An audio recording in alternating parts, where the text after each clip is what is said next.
Hello, everybody. I'm gonna do this in review for pop-on veneers. As I got older, I noticed that my teeth had started to shift and left me with these gaps. And I saw this advertisement for pop-on veneers on Pinterest, and so I decided to get those a try. I think I'll give those a try.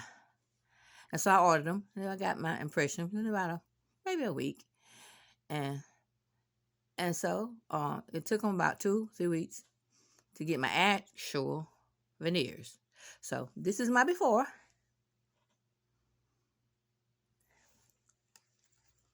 and this